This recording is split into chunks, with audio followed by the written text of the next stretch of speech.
Good morning, good afternoon, good evening, everyone. My name is Nyamikeh Kyiamah. I am OMEP Regional Vice President for the Africa region. I will be moderating this webinar. It is my pleasure to welcome you to seminar number 9 in the OMEP seminar series toward the Decade for Early Childhood Education, Early Childhood Care and Education, ECCE. First of all, I want to remind you that we have simultaneous interpretation channels in English, Spanish, and French. The webinar will be conducted in English and a part in Spanish. You can access the channels at any time by clicking on the world icon in the bottom Zoom bar. And then may I also kindly ask all the speakers to speak slowly and clearly to facilitate the translation process. So we are very happy and proud to welcome you to this session. And we are especially grateful to those of you who are present here and on our YouTube channel, where the seminar is being broadcast live. And we have the participation of many, many countries from all regions of the world. Indeed, it is a global village. This is definitely something important. So to begin with, I would like to give the floor to Mercedes Mayol Lassalle, OMEP World President, who is going to formally open the session. So Mercedes, please, you're on the floor. Thank you. Thank you, Nyamikeh. Welcome to the OMEP Seminar Series 2023. This is the number 9, towards a decade for early childhood education and care.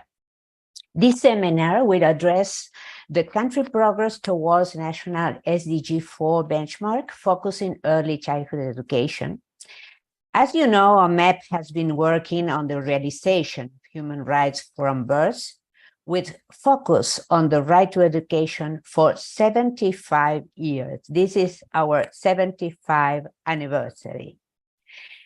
OMEP's action is based on the Human Rights Framework, the 2030 Agenda, and the Transforming Education Summit, and the commitments that we have taken on the Tashkent Declaration in November 2022. This political agenda opens up great opportunities to make progress in realizing the right of young children. In this sense, the Transforming Education Summit convened in September 2022 in response to a global crisis in education in terms of equity, inclusion, quality, and relevance, emphasized that quality education, including that of early childhood, is a fundamental human right, one of the rights of society and the foundation of tolerance, peace, human rights, and sustainability. The Tashkent Declaration of the World Conference on ECCE and have become the agreed global framework to address poverty and inequalities, leave a legacy of healthy living, a sustainable planet, and guarantee well-being and human rights of early childhood in the world. These processes present new challenges for states, as well as for NGOs and civil society, which need to be known, discussed, shared, disseminated, and strengthened from now on.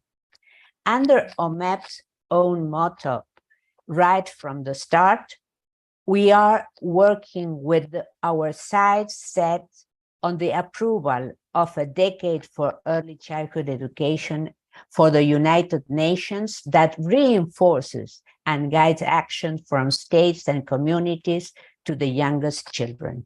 Every action we take will be linked to this goal.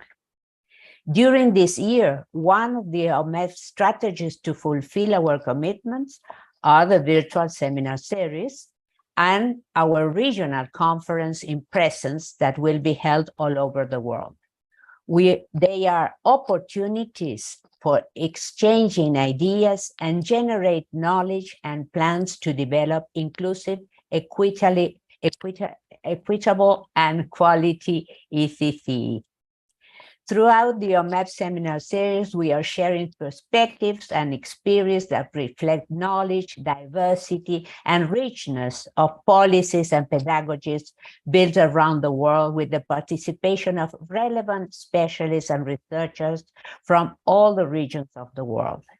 Today's seminar, Early Childhood Education, Country Progress Towards National SDG Benchmark, is an opportunity to comprehend and discuss about the first SDG scorecard report on progress toward national SDG benchmarks.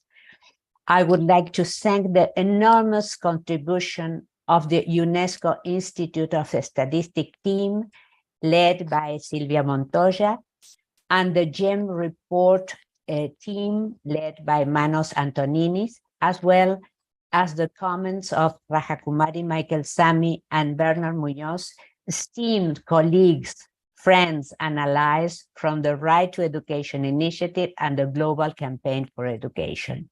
I hope we can enjoy this webinar and learn together in solidarity. Thank you.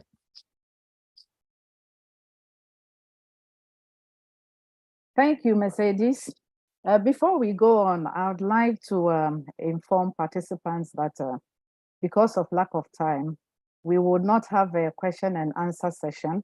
But if you do have any questions or suggestions, you can post them in the chat box and then they will be attended to.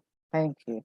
Now, I would like to introduce Silvia Montoya and Manos Antoninis, who will be in charge of presenting the report, 2023 SDG 4 Scorecard Report on progress towards national SDG 4 benchmarks with focus on early childhood.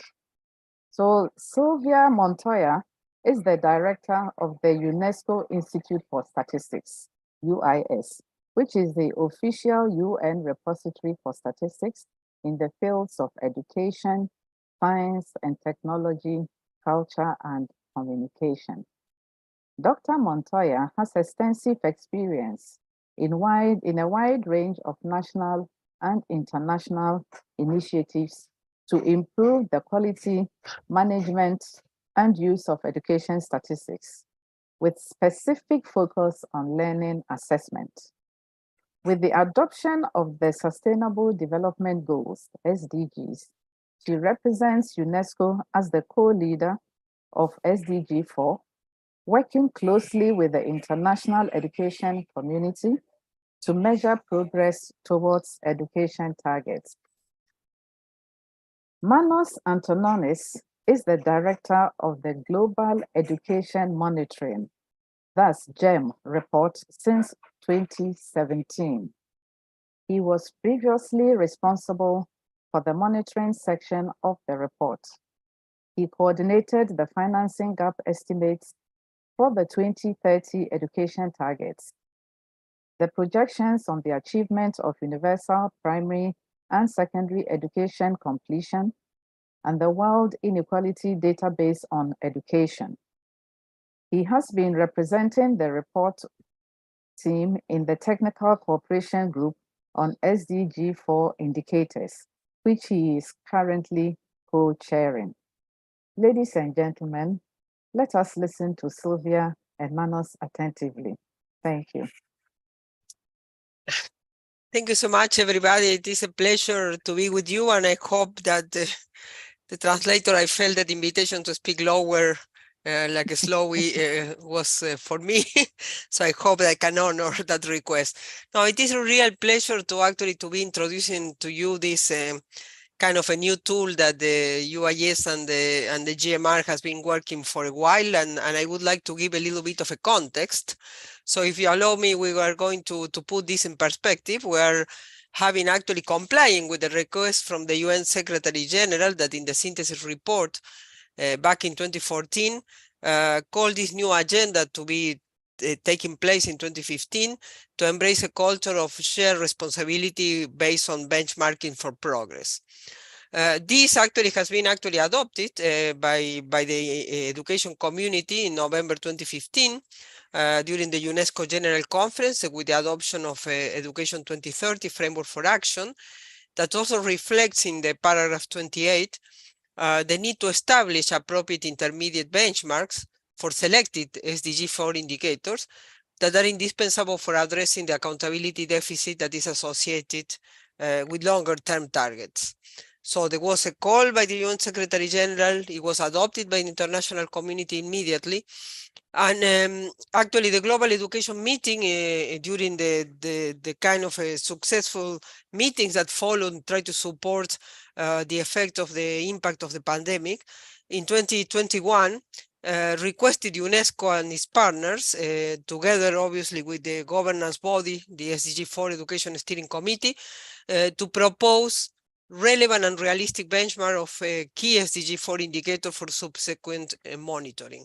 So we have a commitment, and actually on the technical side, and this is a kind of a nice timeline to keep in mind, we have actually been working, we have a set of 12 indicators at the global level, plus one that is in SDG 4.1 related to expenditure.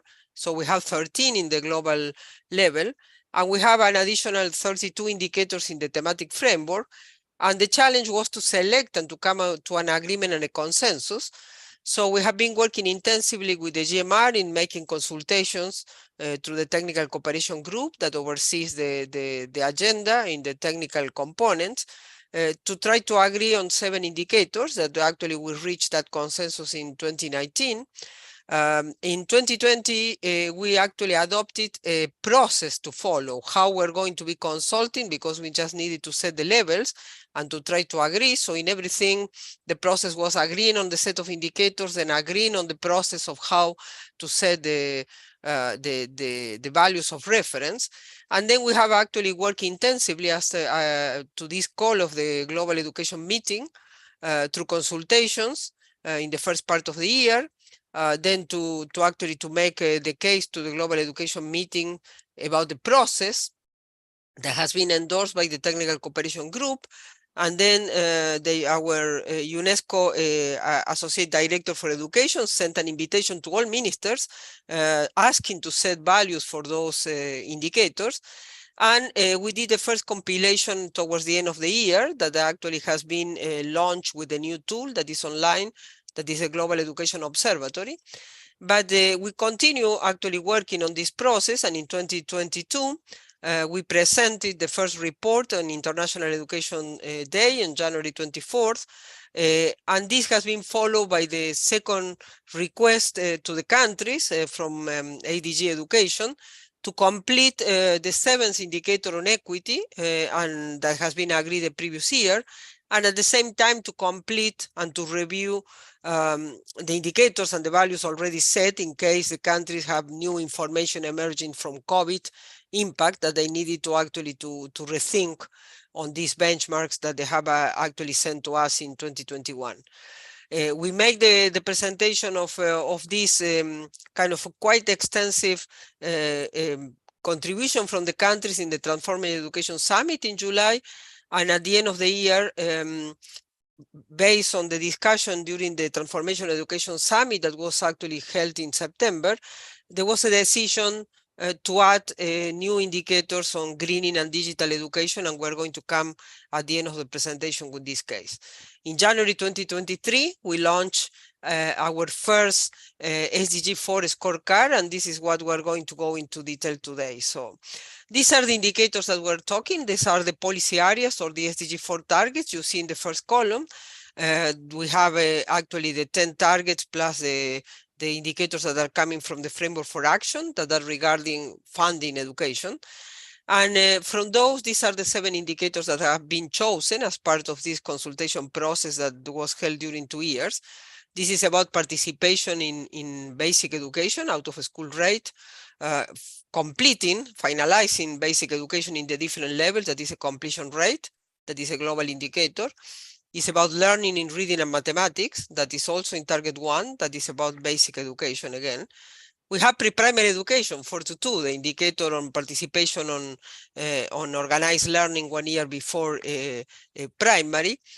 And we have the indicator on equity, gender completion in upper secondary education, that is actually covered in the target 4.5.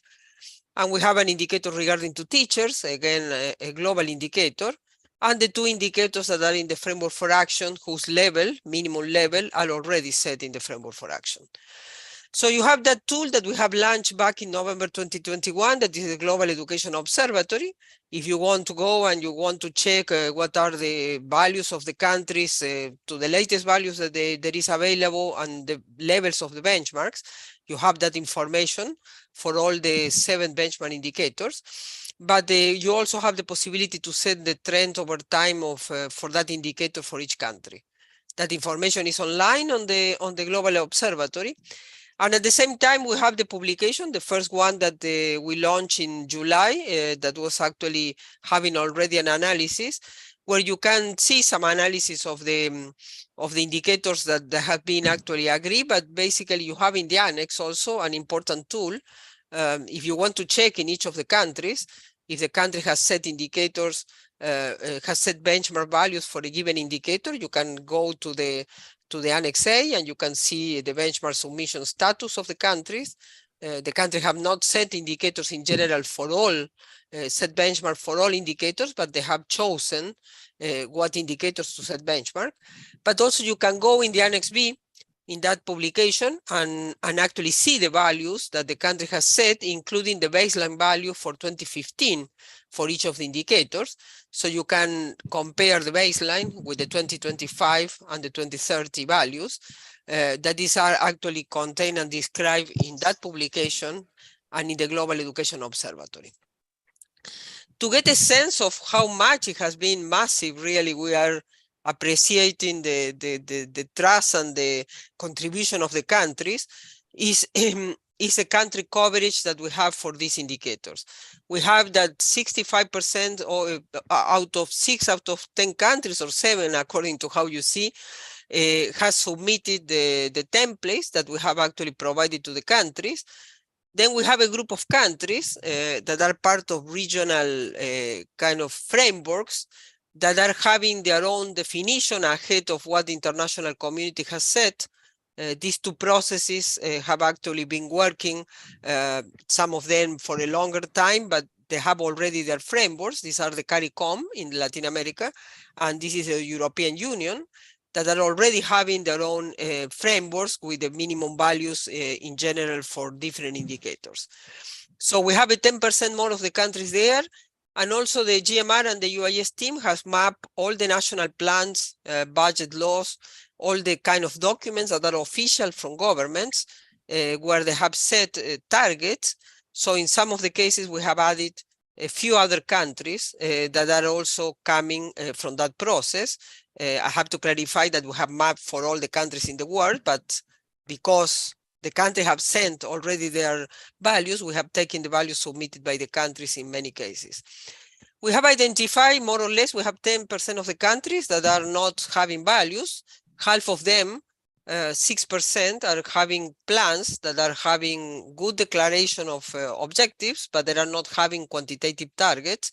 So these are actually describing the national plans without targets. And then we have been unable to identify for a reduced number of countries, countries that are not having, have not submitted the templates and have not, we could not identify any official document that is setting any objectives in terms of achieving towards 2025 and 2030.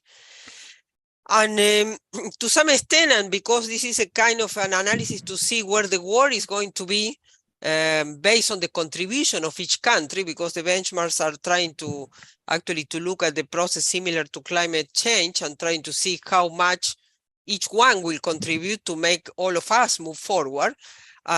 We have also tried to see what is going to be the consequence of those objectives that the country have set in comparison to where the baselines are, were in 2015. So you see that the dash is about the black one is the 2015 value for each of the indicators.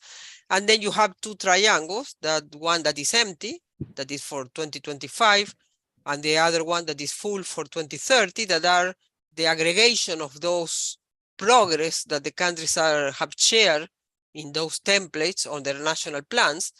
And you see that there are quite important ambitions. Obviously, you have one indicator that is going down, that is out of school children, because obviously we do expect that the trend should be to reduce the number of children who are not participating in school. Sorry, but we can see that the countries are quite ambitious, especially in the case of learning.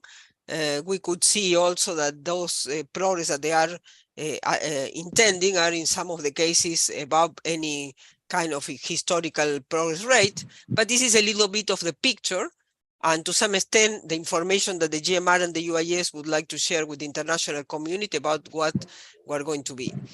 In that same publication, we have also added the case of 12 countries, and we have asked them to share the information of what process they have followed to set the targets, because it's very important that the invitation of the UN Secretary General has been to try to include everybody, to try to include the stakeholders, the community, and to try to go over the process of consultation. It was important to also to share the good practices of countries who have actually been very active and engaging with the UIS and the GMR teams in trying to set the indicators. We have a regional representation, so you can learn from countries who are in each of the regions, and this is actually featured in that publication. If we can go to the next slide. So this is actually also, before going to the SDG 4 scorecard, we also, as part of the duties that we have, is to try to define also as well, and to try to provide support to the countries and to the international community in understanding if the progress that the countries are actually intending is really above expectation, is possible to be achieved, or is really the progress that in some of the cases they are proposing is really not too ambitious, and there is room to improve. And also, unfortunately, in the cases that are the countries who are not progressing or are eventually going and having indicators and showing that they are not going into the right direction. So we have proposed two alternatives to try to measure that progress. One is related to the objectives that the countries themselves have set, so the national benchmarks. And the second one is to try to measure towards a concept that we have actually proposed in the publication, that is feasible progress, that is referring to a target that we have estimated based on the progress that we observe in the global set of countries. So in some of the cases, we can also try to assess if the countries could do a little bit of more effort and try to assess towards that other possibility, and try to offer what is a perspective if we choose the national benchmarks versus the feasible progress, and try to support in that the internal discussion at the country level. So with that, I will hand over to Manos. Thank you. Thank you, Silvia, and greetings also from me. A pleasure to join you, and it really is a global meeting. So it's really an honor for us to be able to talk to you from all over the world, and thank you for joining. So with all this background work, just a little bit over than 2 months ago, we launched the first progress report on the national SDG 4 benchmarks. We call that the SDG 4 scorecard, and the purpose we are gathering here today is because every scorecard that is meant to be launched on an annual basis will focus in turn on one of these 7 benchmark indicators. And the first one we focused is the early childhood education participation rate. So based on the last slide that Silvia described, this is essentially how we are reporting progress. You see here how the 200 or so countries and territories that UIS is monitoring have been grouped in terms of the early childhood education participation rate and the progress that countries are making towards the national target, the target that they themselves have set. Not the 100% that the SDG 4 agenda has set as an aspirational target for everyone, but what countries themselves have decided to set. And as you see, we have organized the countries by income group, from the left to the right, from the low income to the high income countries, and then 7 categories, as Silvia just showed earlier, which is the countries at the top are those that have made the fastest progress, which means they are they have a higher probability to achieve the targets. And you see from that, although it's mostly high income countries that are at the top category, not surprisingly, because they already are very close to 100%, but you see countries from all income groups really able to be at the top row, because they are on track to achieve the targets they have set for themselves. Then the other 2 rows below are countries that are off track, but making reasonable or slow progress. And we have also the red row, which includes countries that are moving backwards. And finally, three rows which are really important to not forget. Countries that have set no national target, and then of those that have, countries that have data but are not enough to tell us whether there is a trend towards the achievement, and finally countries that have absolutely no data at all. And Silvia mentioned before, what is really important in some of these assumptions is the past historical records. And you see here two slides, two graphs for two indicators. One is the upper secondary education completion, how many children complete upper secondary school.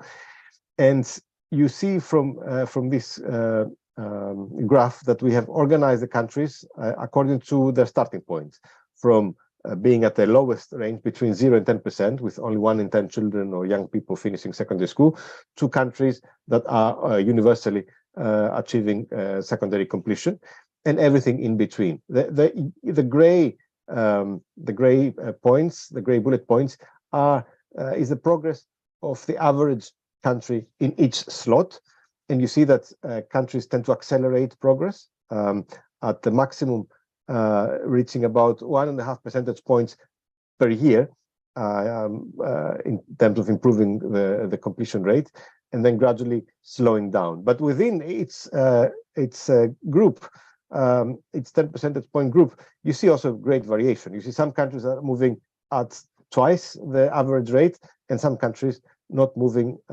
forward at all. Some countries even below the zero line, which means they're progressing. But this is very important information because it gives us an indication to know in advance, to anticipate what is likely, what is feasible, what is good performance, what is really very slow progress.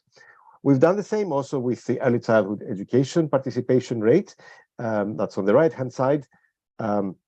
Here, the trend is not as smooth. You see very wide variation of progress. Of course, you only see a lot of observations above 50% because there are very few countries where participation rates in early childhood are below 50%. Still, we get a sense that, of course, the closer you get to universal enrollment, the progress slows down. But what is worrying is that you see a lot of countries with these red bullet points that are moving backwards, which means progress, universal progress, continuous progress is by no means guaranteed.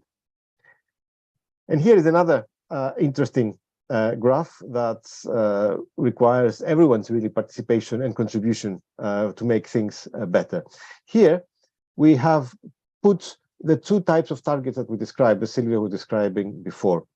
On the vertical axis, basically you see the types of targets that countries have set from themselves. On the left-hand side, you see the learning targets, and that's those that I'm going to focus on. On the horizontal line, you see the feasible benchmark, basically the target that we have said to the countries that if they were to choose would be a realistic, if ambitious, target.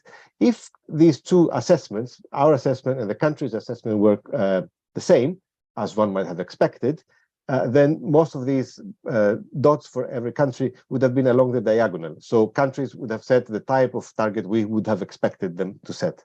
That's more or less what you observe on the right-hand side graph, the completion rate, because countries have been observing this for some time and have, generally speaking, realistic expectations.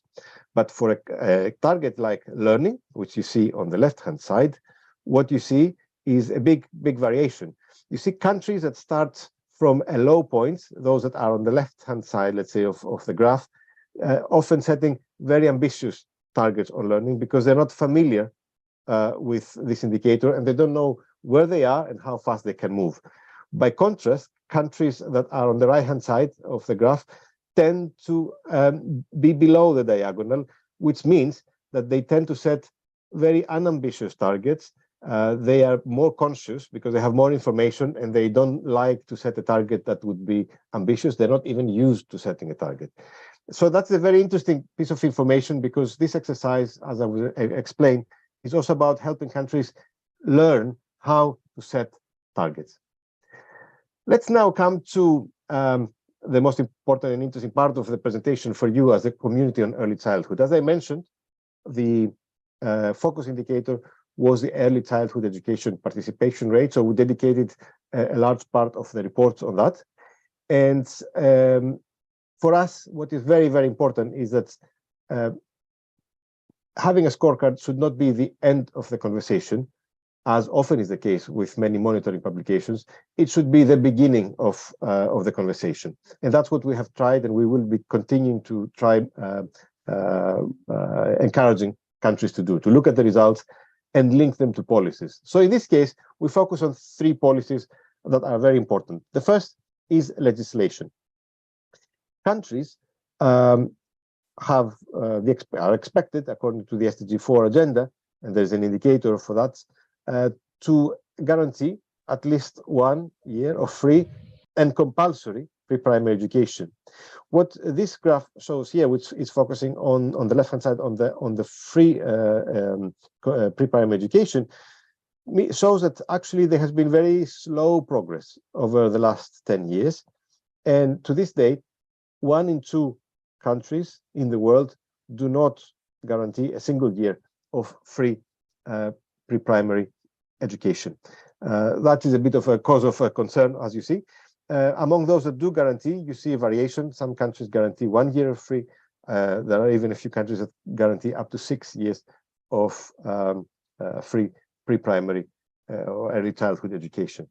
Now, why do we focus on that? Because as the right-hand side graph shows, when countries do when they do introduce a law that guarantees free or compulsory education, in this case, this graph focuses on free, we do observe an improvement.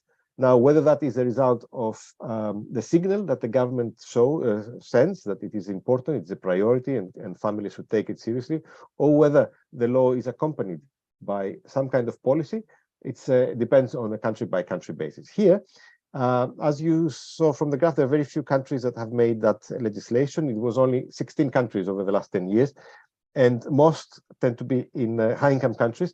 Among 3 that are not high-income countries, Armenia, Azerbaijan, and Uzbekistan, as you see, on the year or shortly after the introduction of the law, participation rates increased in these 3 countries quite drastically. So that's a very important point to remember.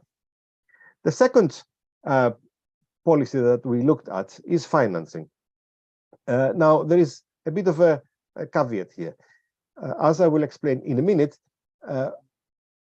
4 out of 10 children who attend pre-primary school actually attend a private education institution. They are in a private preschool.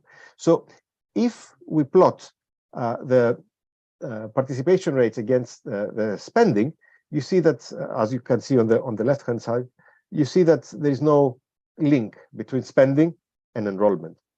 But if we focus only on enrollment in public preschools, which is what the graph on the right-hand side shows, you see at the horizontal axis is the participation rate, and on the vertical axis is the percentage of public education expenditure on pre-primary education as a share of GDP. You see a very clear positive line. In fact, we have estimated, although this information is primarily available for upper, middle, and high-income countries, that doubling the amount of spending from about 0.25% of GDP to 0.50% of GDP, enrollment rates in public preschools increases 3 times.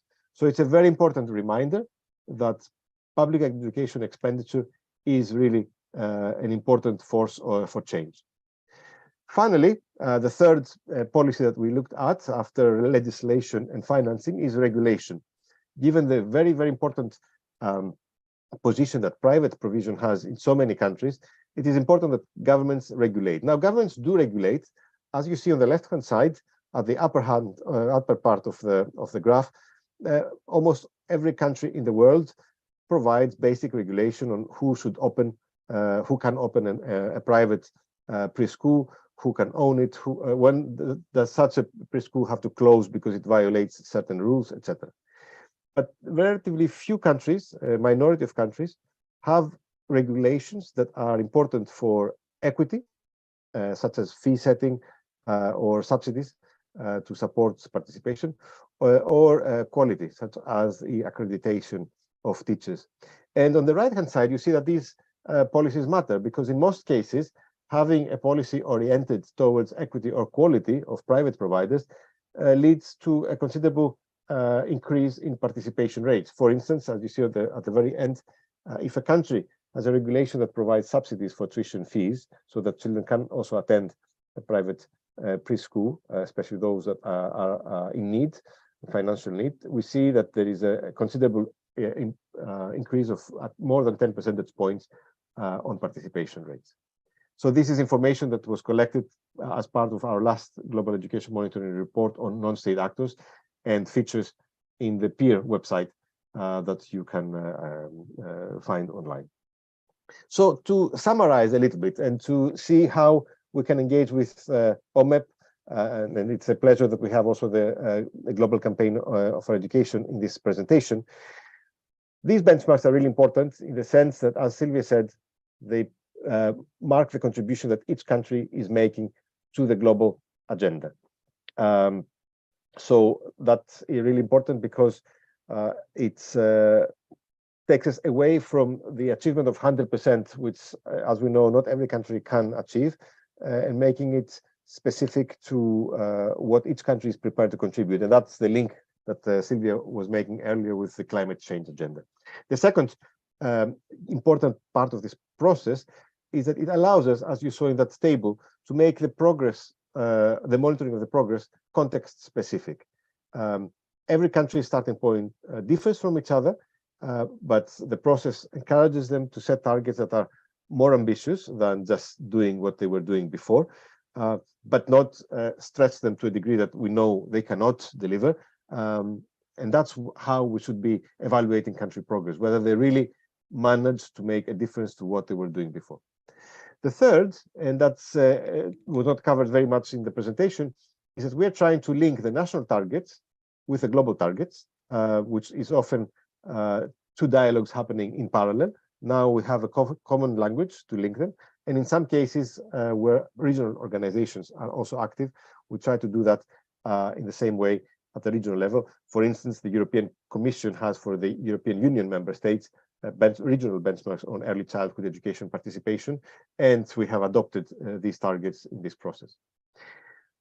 This process also offers us an opportunity to focus on data gaps for at least those countries, as you saw in the table earlier, that really lack data overall or data for trends, which prevents us from making an assessment.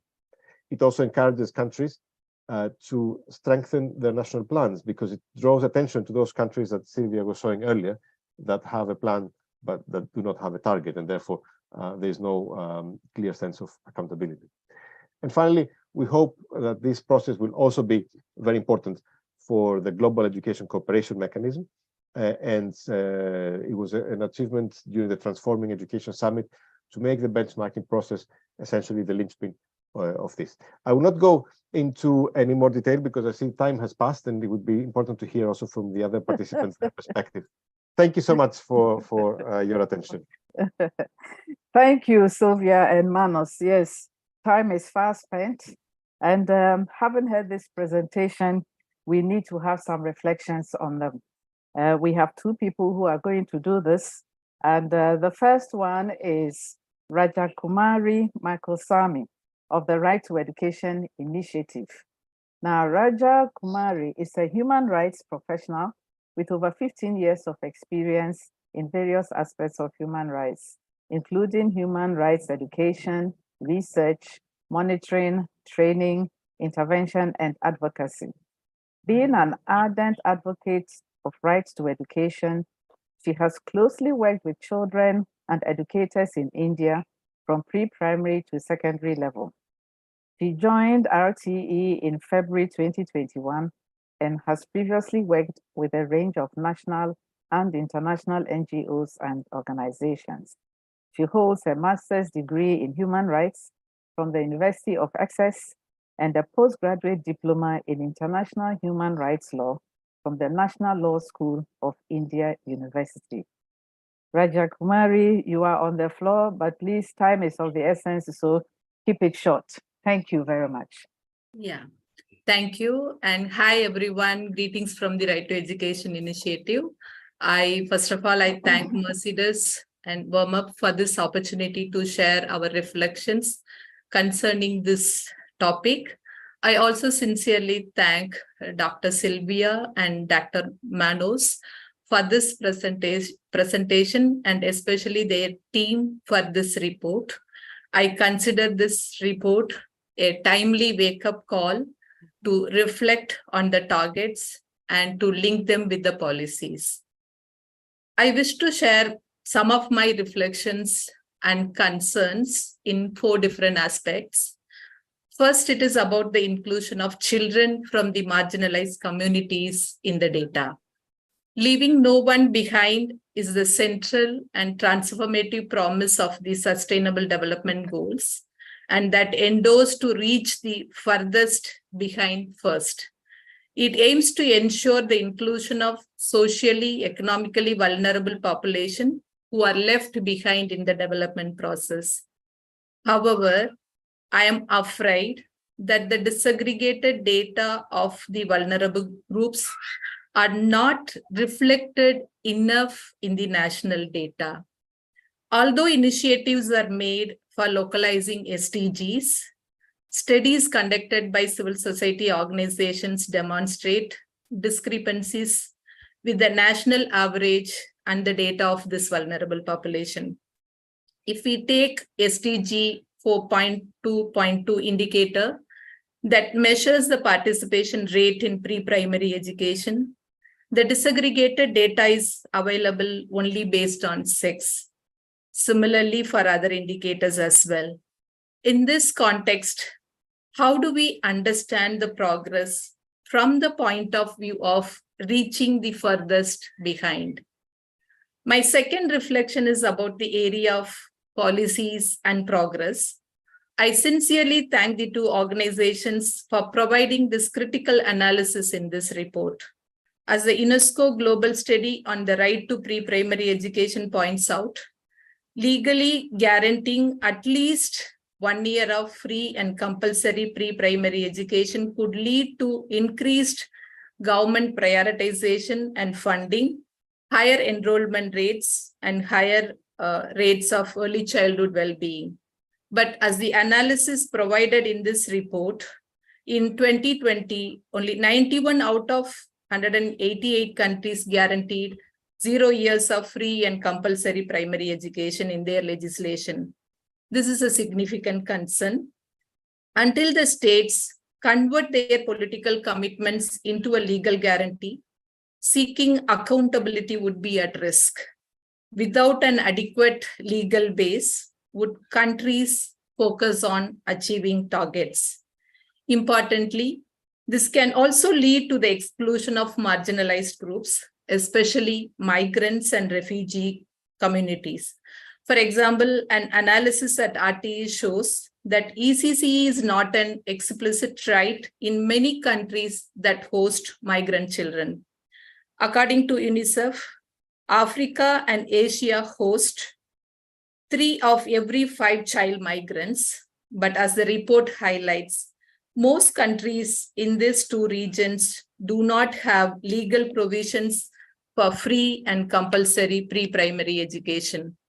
In this scenario, the risk of migrant children are even greater as the state parties are unlikely to include this right in migrant response strategies. My third area of concern or reflection is on the public investment in ECCE and private funding and its implication in achieving the targets. I want to emphasize the challenge highlighted in Transforming Education Summit and at the Second World Conference on Early Childhood Care and Education in Tashkent about the critical need for increasing public expenditure in pre-primary education. Once again, I sincerely thank the 2 organizations for providing this analysis about public expenditure on ECCE and the regulation of private pre-primary education provision and its implication in the progress made. The data provided in this report shows 80 countries reported data in 2018-2020 spent only 0.43% of GDP on pre-primary, which is a significant concern. Similarly, the analysis provided that doubling spending from 0.25 to 0.5 of GDP is associated with tripling the participation rate in public institutions from 20 to 60% on average. This re-emphasizes the need for public investment in ECCE. Similarly, the data on the increasing trend in privatization is a significant concern. As the UN Special Rapporteur pointed out in her last report, this may lead to the exclusion of marginalized communities. In my understanding, this report also indicates the importance of regulating tuition fees and their association with higher participation rates in ECCE. And these are two essential learnings that the states need to consider from this report. And finally, I would like to comment on the benchmarking the Transforming Education Summit commitments. This report says this would integrate special indicators based on the global initiatives, especially greening education, digital transformation, and youth engagement. While I welcome this initiative, I am also anxious about how the ECCE aspects would be included. In the evolving right to education scenario, these aspects are crucial. At the same time, when considering ECCE, especially in emergencies like a climate crisis, young children are often invisible with the assumption that they will be taken care of by the parents and families. Considering this concern, would there be a disaggregated data on pre-primary and ECCE? Considering the age group of these young children, would their participation be encouraged?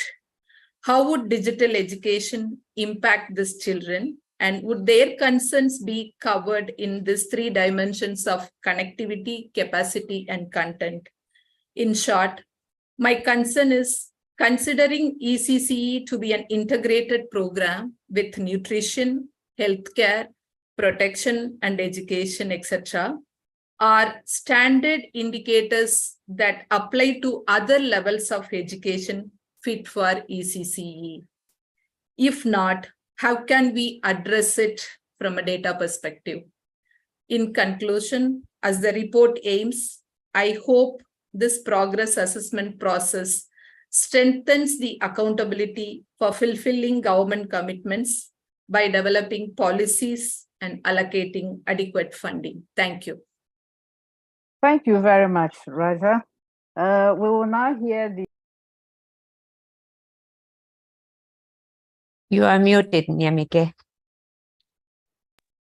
Sorry. Thank you, Raja. We will now hear the analysis of Vernor, Muñoz, Villalobos, representing the Global Campaign for Education, GCE. Vernor joined GCE in October 2017 after working with Plan International and acted as a consultant for UNESCO, UNFPA, UNICEF, and other international organizations. Vernor completed his higher studies in philology, law, human rights, philosophy, and education. He has extensive experience in university teaching and in participatory processes of human rights education, both in higher education and with groups of children and adolescents, technicians, professionals, and people with no formal training. Policy and Advocacy Coordinator, Global Campaign for Education, UN Special Rapporteur on the Right to Education 2004 to 2010. Vernor, please take the floor. Thank you. A short one. Muchas gracias. Muy buenos días a todos y todas. Saludos desde Costa Rica.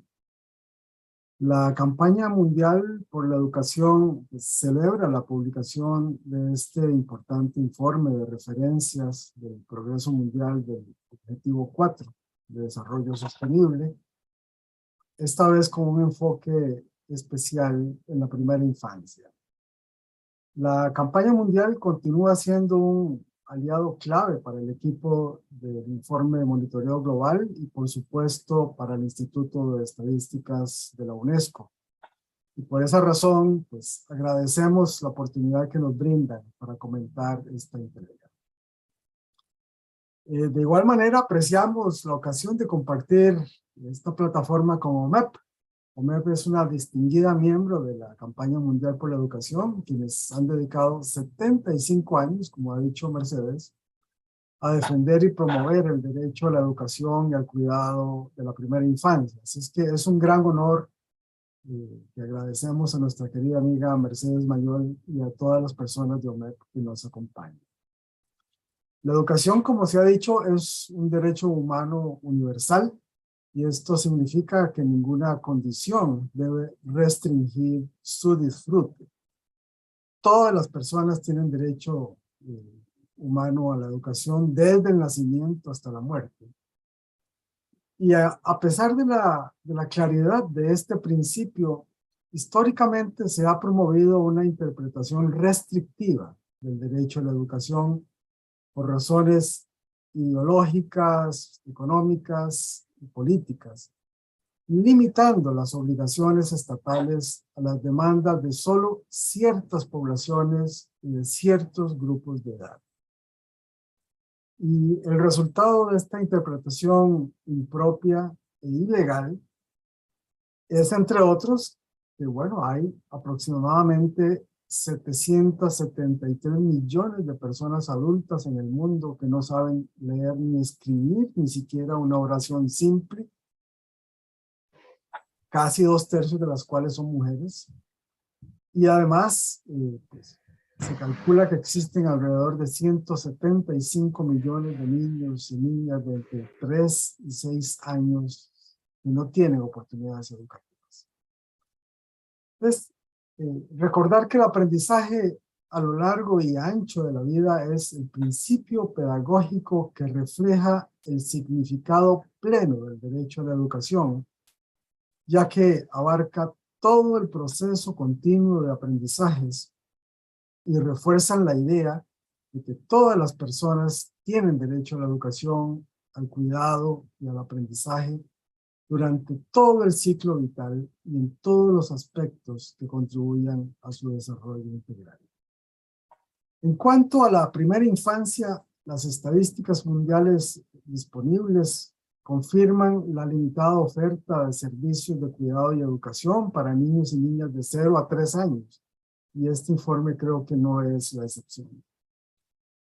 La campaña mundial por la educación suscribe plenamente que todos los niños y niñas, incluidos los más marginados, deben tener la oportunidad de acceder al cuidado y a la educación.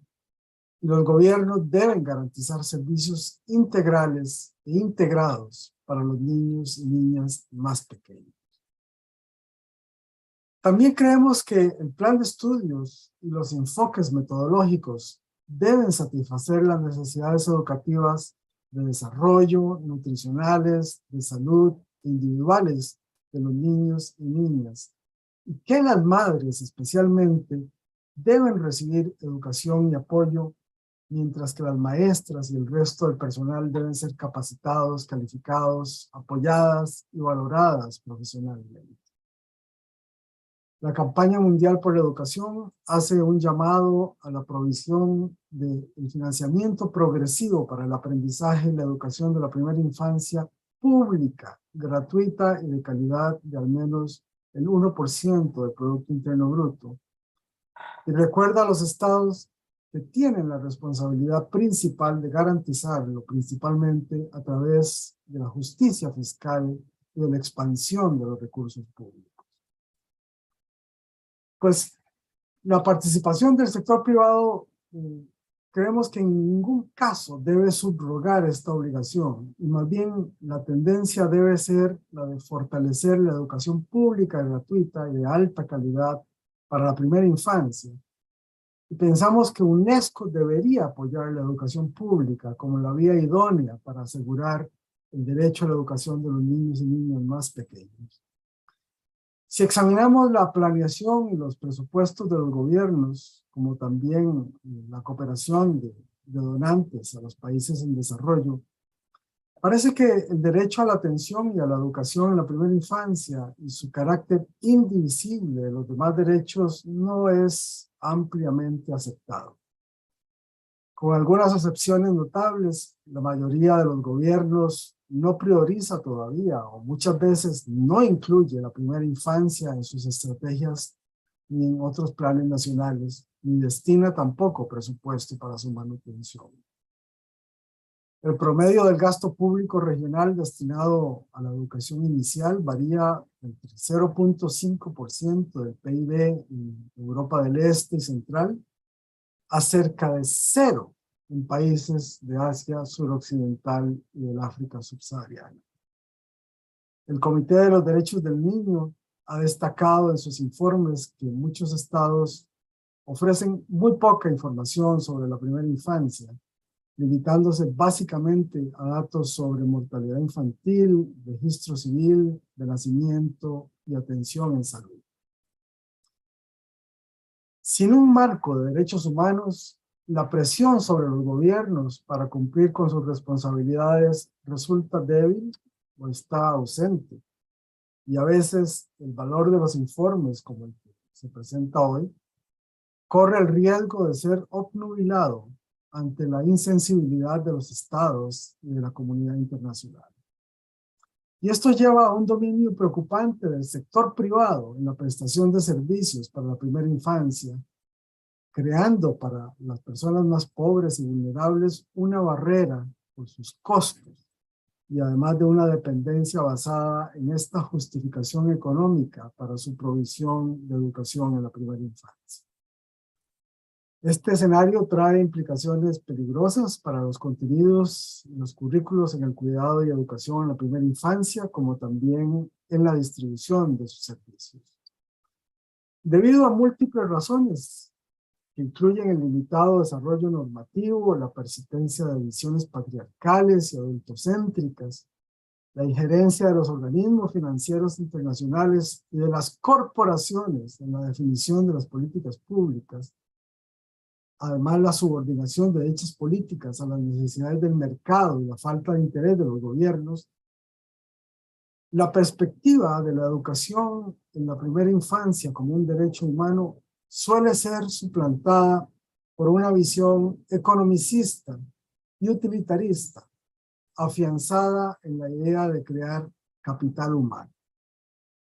El concepto de capital humano sostiene que la primera infancia provee una oportunidad para invertir en la fuerza de trabajo y remite al mandato de acumulación de capital, en este caso capital humano, y de habilidades sociales para el futuro. Y según este concepto, la importancia de la atención y educación en la primera infancia se reduce a la idea de que las inversiones en la atención de calidad y educación en la primera infancia benefician a los contribuyentes y mejoran la vitalidad económica.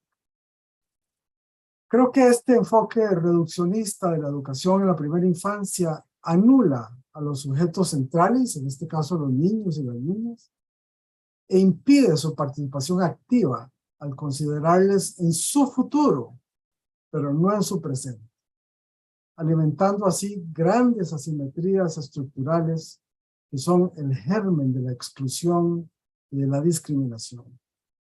Y además, reduce la riqueza cultural y la diversidad intrínseca de los procesos pedagógicos a simples mecanismos de acumulación. Los derechos humanos de los niños y niñas son indivisibles, de modo que no es aceptable diferir la aplicación de sus derechos bajo el pretexto de realizar otros. La indivisibilidad no solo es una característica esencial de los derechos humanos, sino además una condición para su garantía efectiva y para los procesos de desarrollo sostenible. La desconexión entre propósitos y acciones en la educación opera en el marco de graves desigualdades, en el que también se promueve la falsa idea de que el desarrollo económico es el principal objetivo de la educación.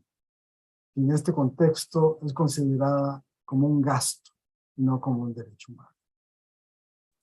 Bajo esta postura reduccionista que relaciona la educación con el capital humano, se realizan esfuerzos por medir los efectos futuros de los programas de desarrollo infantil temprano, sin considerar los impactos de la educación en áreas tan importantes como las capacidades éticas y estéticas, el goce y el disfrute de la vida en comunidad, la identidad cultural, el valor de todas las civilizaciones, la tolerancia, la igualdad, el respeto y el disfrute al ambiente, entre otros.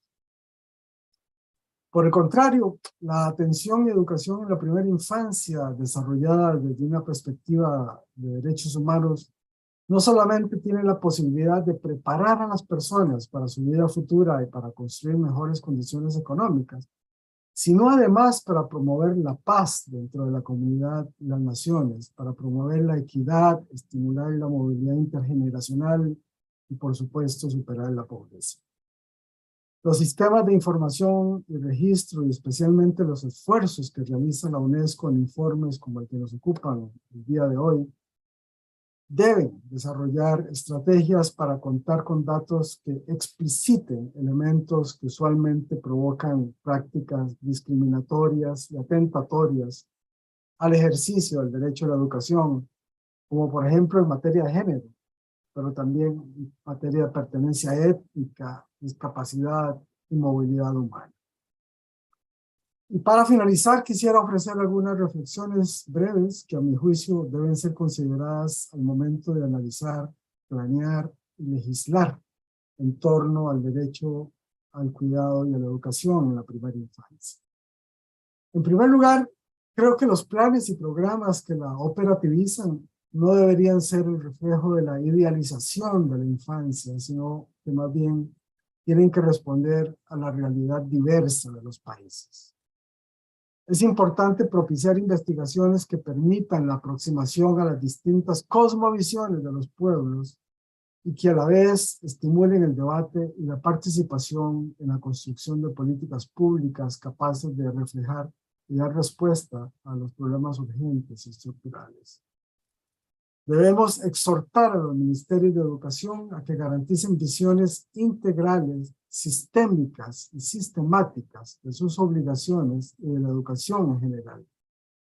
Para ello, los estados deben asegurar que la educación de jóvenes y adultos, así como todos los currículos escolares formales, también contengan mensajes claves para las madres y padres sobre salud y nutrición y la necesidad esencial de los niños pequeños de recibir más intenso apoyo y estímulo cognitivo y psicosocial desde el nacimiento. La diversidad y la interculturalidad son dos elementos vitales que informan a todos los procesos educativos, por lo que no pueden estar ausentes en las aulas y en los jardines. La formación y capacitación docente debería entonces incluir la posibilidad de crear y fortalecer el respeto por lo diferente y lo diverso, y esto es un aspecto que convendría ser medido y evaluado cualitativamente. Y asimismo, los gobiernos deben garantizar niveles educativos superiores para las y los docentes en la primera infancia y que las calificaciones de los profesionales dedicados a la educación y cuidados en la primera infancia estén a la par con las de los docentes de escuela primaria y niveles superiores. El derecho a la educación y al cuidado en la primera infancia peligra cuando se lo relaciona únicamente con un mayor desarrollo económico en la doctrina del capital humano y en cualquiera otros postulados que tengan como objeto la mercantilización del derecho humano a la educación. El impacto de la privatización y comercialización de la atención y educación de la primera infancia tendría que ser observado de cerca, de modo que se introduzcan nuevos estímulos en las obligaciones estatales para fortalecer el servicio público, gratuito, universal y de calidad. Los esfuerzos que se realizan para identificar vacíos y logros en la educación, así como para fijar referencias en el cumplimiento de la Agenda de Desarrollo Sostenible, deben también observar con detenimiento las necesidades para actualizar y mejorar el currículo y la pedagogía, para que se sintonicen con el universo de la infancia, dando valor al juego, al cariño, a la cooperación, al talento y a la creatividad, así como fomentar la autoestima y los métodos activos que tienen en cuenta los puntos de vista de los niños y de las niñas. Posiblemente este sea un reto de enormes dimensiones y supone un ejercicio de creatividad a la que los intelectuales no están acostumbrados. Pero no debemos olvidar que la tarea educativa tiene como base y como meta la construcción y el rescate de la felicidad y de la alegría. Y es tarea nuestra protegerlas y defenderlas siempre. Muchas gracias. Thank you very much, Vernor. So we know that time is fast spent, and we will just continue with the conclusion of this webinar. And I want Mercedes Mayol Lassalle, our OMEP World President, to come on the floor to give us the OMEP perspective. But before that, let me introduce her briefly and formally. No. Okay, all right. No, thank you so much, Nyamikeh. I will publish my words in the blog. So I only want to propose you some ideas. The first thing is that we, OMEP community, celebrate this SDG dashboard and all the efforts of UNESCO in this sense. And as Manos says, this benchmark, these benchmark rates are the beginning of the conversation, because the real conversation is the linkage of progress with the specific policies and with positive impacts that we need on legislation about compulsory and free pre-primary education, to regulate and to ensure quality and equity in private education, and finance. Of course, it is amazing what you did with this conclusion, because we could see that public investment in preschool education increases enrollment. So for this reason, we have been, when Silvia talked about the timeline of this process, I saw that we have been participating in all the activities in one way or of another, and in the especially in the last World Conference of Early Childhood Care and Education, we the non-governmental organization, we committed to support national ECC systems to ensure quality, timely, and reliable reporting and monitoring and guiding principles and strategies, developing capacity tool guidelines for the countries, and provided advice and support and data-informed and evidence-based policy formulation and implementation. So, to make it concrete, I believe that OMEP members and all our community, the first duty to know we have is to know more about these processes, all the benchmark and so on. Since OMEP is present in 69 countries, and we continue growing because we will have 4 or 5 more preparatory committees in our next assembly, our work will be primarily local, national work. And that is, we must encourage countries to be integrated into national benchmark process of SDG 4. And at the same time, OMEP National Committee should stimulate and strengthen the discussion on policies that can help countries fulfilling their national education aspirations. And we should be, like Manos said, ambitious. We should be ambitious. On OMEP, we are all ambitious. And for the future, SDG 4 benchmark, we want to expand it to include to all early childhood, and not just children in school 1 year before primary school. To early childhood education, what happens with our educators? Nothing, we know nothing about what happened with our educators.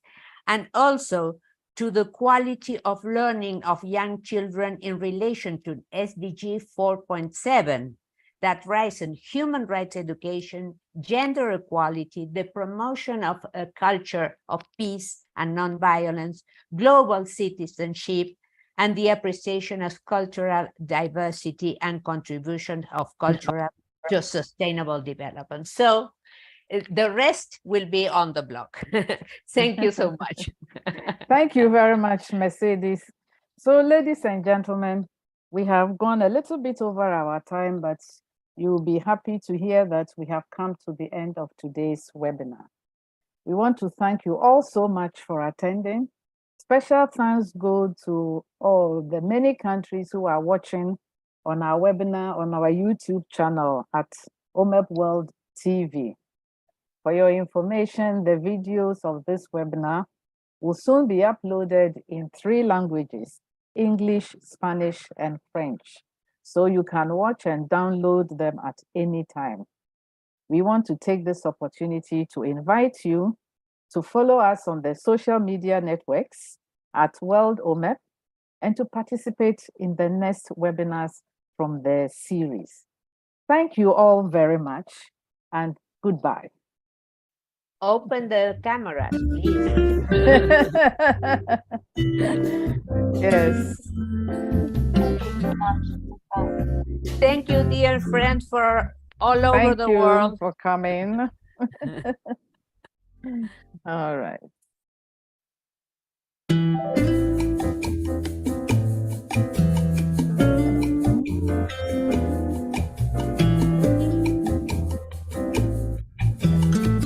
Leaving one by one.